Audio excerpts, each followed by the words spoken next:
Right, can you say hello? Hello. Good morning. Good morning. Welcome to our day.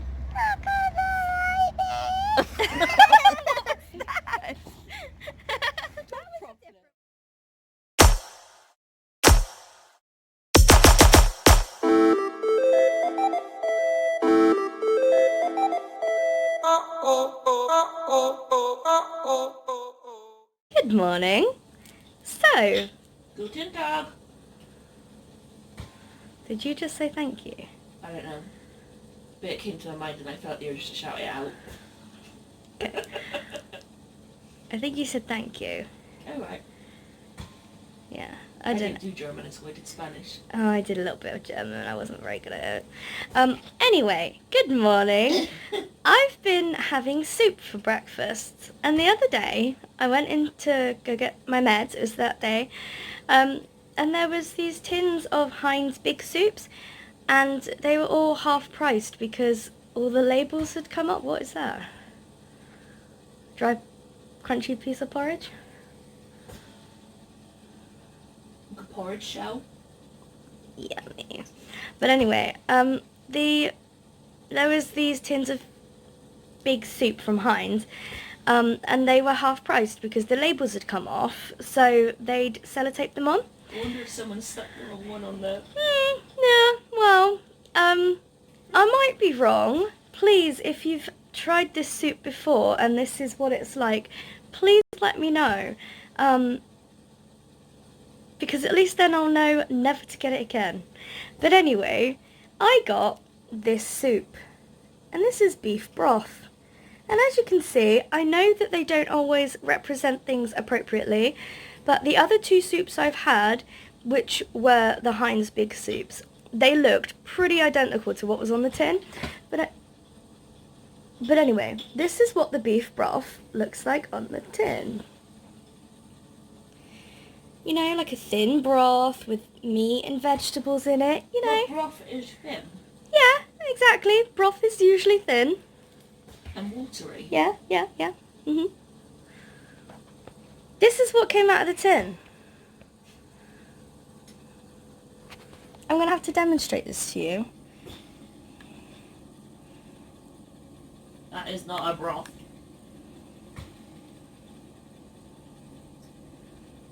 See now, the issue I have here is, not only is it not a broth, but I tasted it, because I sniffed it, and it smells like people food, and so I tasted it, and I'm convinced it's people food, but I don't know what people would want to eat that, because it doesn't taste very nice. Like, it's got like a bitter flavour, and it doesn't really taste of anything other than bitterness, and it's got like a few like beans in it, like haricot beans or something like that, but How do you know? because they're whole, it's like a smush with the odd bean in it. Oh. I'm not keen, so I'm not going to eat this soup because I don't think that I would be able to get it all down without... Bringing it back up? Yeah. I'm going to go get myself some different breakfast. Hopefully the rest of the day will go better than this. Especially seeing as Charlie's got an appointment. But it'll be good because her tooth will be out. No more tooth pain once it's healed. Wish me luck with soup. Wish her luck with tooth. But you'd let you know, we've come to the conclusion that the contents of that can was more than likely refried beans. Not beef broth. So that was disappointing. And those refried beans, they're not brand they are, but they don't taste that great. Just throwing that out there. Sure, there's going to be nicer ones than that. That is, or was, without a doubt, one of the worst journeys I've driven in a while. For such a short journey, oh my god, it was horrendous. it's raining pretty heavily, but the worst part is the wind, because our car, I don't know, like, we did get overtaken by like quite a big, like, huge lorry, so can't necessarily just be the size, but I don't know if it's because of the weight compared to the size. We're quite a tall vehicle, but I don't think we're that heavy considering. So if the wind blows, we swerve. So I've got to drive slower than normal, and it was like a national speed limit 70 mile an hour kind of road, and some of it I was going 50. I didn't have a choice. As soon as I went over that 50 mark, the wind was just so horrific. It was awful. And that's the only downside to this car, but given all of the benefits that come with it, you know, it's a small price to pay. We might just take a bit longer to get to places, but at least we can get to them. Whereas if we didn't have this car, we wouldn't be able to. So anyway, we've just got here. The girls have both been out to the toilet, hence the wet inside the car and their crinkly ears. And hence my curls coming. Super fun. But anyway, yeah, so Charlie's in. Excuse me. Yeah, so Charlie's in, and so now I'm just gonna sit here with the girls and chill out. I've bought this with me because I need to read it. One of my pen pals recommended it, so I borrowed it from my nan, and I've just not read it yet.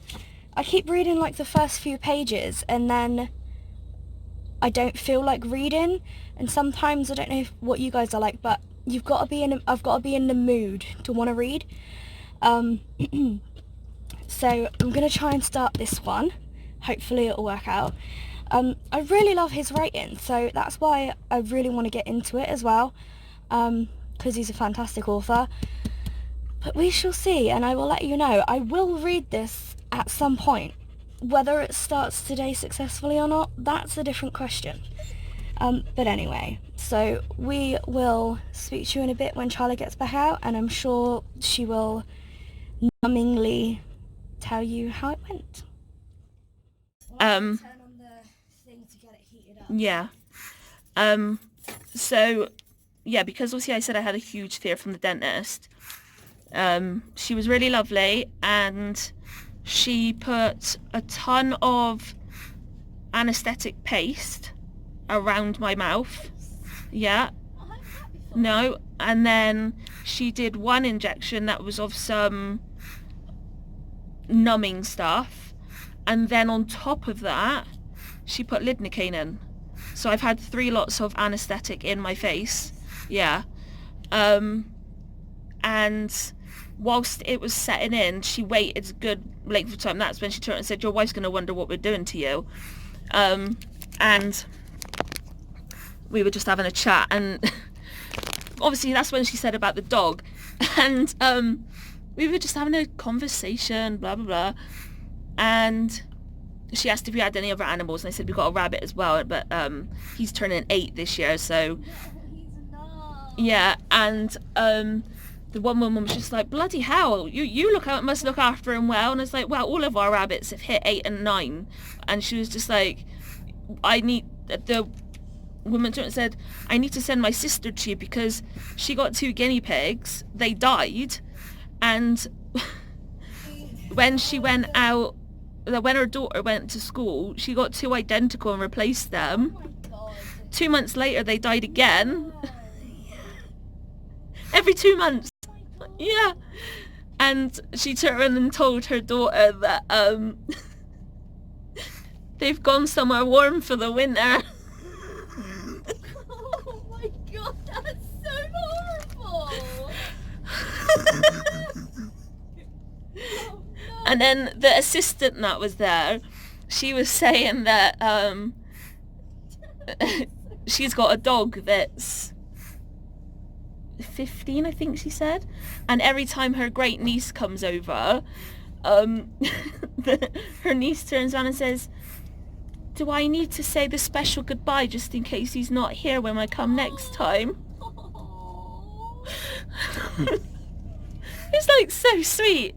And I turned and said that you hate it when I say about our eldest being 7 this year. And she said that it's absolutely traumatic that we put ourselves through it. And then the assistant turned around and said as well that she had a guinea pig once, or someone in her family, her daughter I think had a guinea pig once. The guinea pig died whilst the niece, whatever, was in school. So they buried it in the garden and then was saying, oh, we'll come up with some story. And then I think it was the daughter turned and said to her, she's like, the kid was, she's going to be asking all the, because they said that they were going to say that it got out and escaped. And the daughter turned and said, she's going to be asking constantly and she will not stop searching for this guinea pig. So they went to the garden, dug the guinea pig up. Oh no, it was the dog. The dog got in and chewed it. Like, just, yeah, like, absolutely shredded it. They dug the guinea pig up, washed it, blow dried it because some mud got through the box from burying it, placed it back in the cage, made it look semi-decent, put a blanket over him and things like that, and just turned around and said it died of natural causes. She was like, oh great, you come to the dentist to have your tooth pulled and we talk about animals dying. I was like, well, you've distracted me, so it's worked. And then the last story of guinea pigs was the dentist. I don't know who it was, but she said that the guinea pig had died, so she's not one for burying the guinea pigs. She just put it in a bag and put it in the bin. And a few months later she was just like, what did I do with that guinea pig? Went to the garage or shed, or I can't remember what she said, and they said there was this awful smell. Opened up the bag and it was like guinea pig soup. She completely forgot about it in the heat of summer. I don't think any of them should have small furries anymore. I should have said, I think you just need to stay away from small animals. Oh, but it's out. You can't see, obviously. She turned around and said the likelihood is that the tooth next to it she was going to need to pull today as well. She said, because I've got a fear of the dentist, is the shadow looks like on the thing, like, remember me saying last time that is a huge hole in there. When she took out my wisdom tooth, she said, right, I'm going to have a look at the other tooth. I'm not just going to pull it straight out. I want to look first. She said she thinks it's a discrepancy on the x-ray.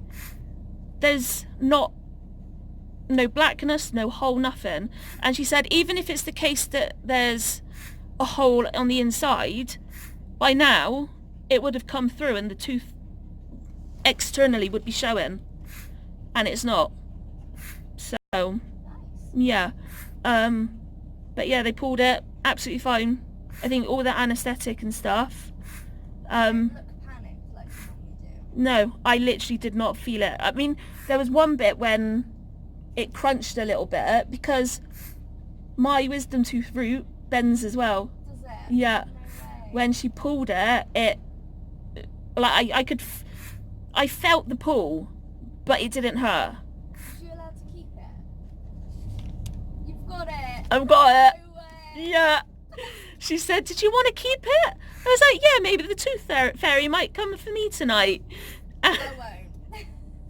And she gave it to me, and then the assistant was just like, don't keep hold of it for too long because it is a manky tooth.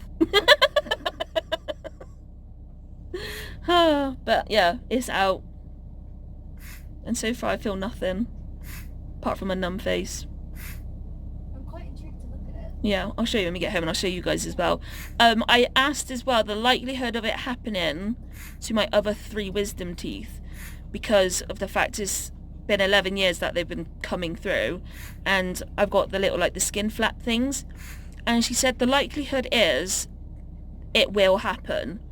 But to put me through going, like, needing to have all 3 pulled out, it's just not worth it. So she just said to just wait and just see how it... Get them done as and when they need. Yeah, she said it might happen, it might not. It's just one of those things that you can either have it happen to or not, which I'm happy with. So, and it's out, and it's all a bit weird on my face, and my oxygen sounded so loud. I was like, why does my oxygen... I said sorry for my oxygen sounding so loud. I think it's because the room was quiet at that second, like that moment in time. And she was like, it's like trying to eat crisp in the cinema. I was like, don't talk to me about the cinema. One time we went to the cinema and I had my oxygen, and somebody got really, really pissed off at us because my oxygen was making a noise. Yeah, but she was fine with it, and it's out, and she's lovely. And I just loved the fact she knew about my EDS and knew what to do with helping with the pain. It was just absolutely lovely. And she likes my octopus. She was like, why do people do it? I've seen a lot of golf balls and tennis balls. And I was like, well, I tend to do it because it looks cute.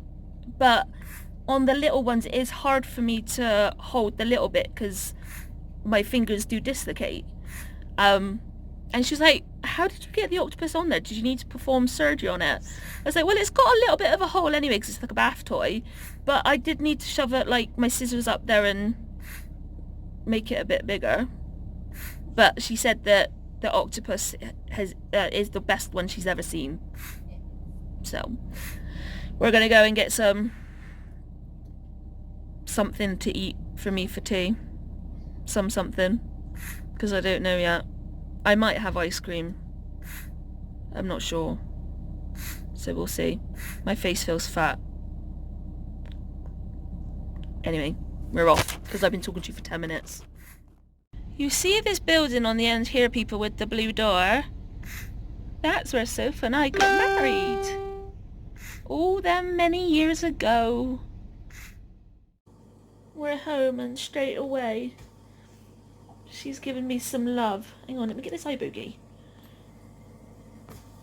She's like all on my lap. She's hugging me and kissing me and just loving on me. Thank you. Hey, are you a gorgeous girl? She's the best. So I've had to carry Dixie in because she was being a princess and didn't want to get her feet wet. These girls are the definition of spoiled. But we went to Tesco's and we've stocked up. I've got ice cream for tonight, and we've got lots of yogurts and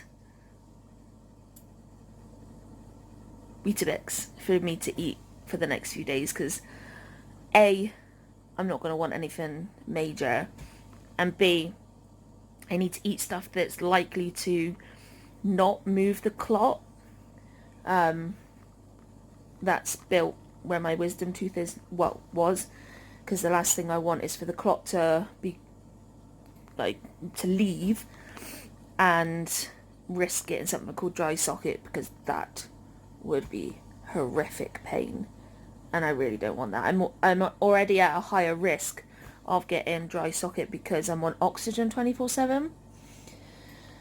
So fingers crossed. Thank you. See what I mean? Fingers crossed. It's not something that I'll end up getting because I don't need that as well. Good evening, guys. I'm in bed. My face is hurting a little bit. I'm actually really, really surprised because I thought it was going to hurt a lot more than this. And it doesn't. I keep bleeding now. And I'm having to constantly wipe my face because I'm just like constantly trickling with blood. But it's to be expected. They said that. And I've just done my nebs. And I think all the moisture going in, I think that's caused it to bleed a bit more. But in the grand scheme of things, it's not that bad. So, I'm going to get some rest. So still downstairs.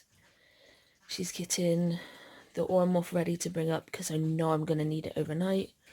We've cranked my oxygen up because of having more morphine, so we need to try and counterbalance it with my lungs. And let's see how my face is tomorrow. I'm hoping not bad. The nurse turned and said she thinks I'll probably be numb until way into bedtime. Even though I had 3 anesthetics, the numbness faded by about 6 o'clock, which is 3 hours after it got put in. So thank you, EDS. You're amazing. But anyway, I'm going to get on, go to bed. Thanks for going on with Davis. See you tomorrow. Good night.